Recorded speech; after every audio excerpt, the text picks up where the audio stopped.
Alongside Canada's premiers, Danielle Smith is in Washington, D.C. It's to make a case against tariffs on Canadian goods.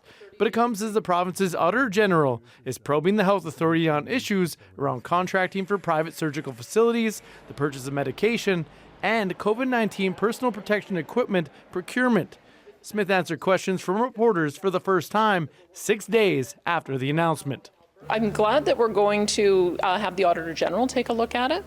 I first became aware of it when I saw the newspaper reporting on it, and we're interested in hearing what the Auditor General has to say. Smith says she has confidence in the province's health minister, Adriana LaGrange. We've been asking for 8 months for any, as I understand it, from my health minister for any indication of wrongdoing. We've not seen any. So I think we have to see if there's any wrongdoing first, and if there is, then we have to clean it up. Meanwhile, the Alberta NDP opposition is seeking answers.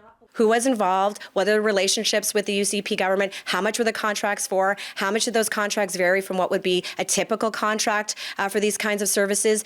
This is precisely the point, which is that Albertans do not know. But we do know that there is significant enough concern about the content of those contracts.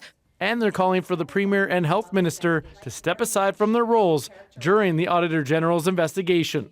Danielle Smith has 2 deputy premiers, and either one of those individuals should be able to step in and act for the premier while this investigation is going on. Certainly, same thing with the Minister of Health. There's other competent ministers who can stand up and answer questions and be able to make decisions while this is happening.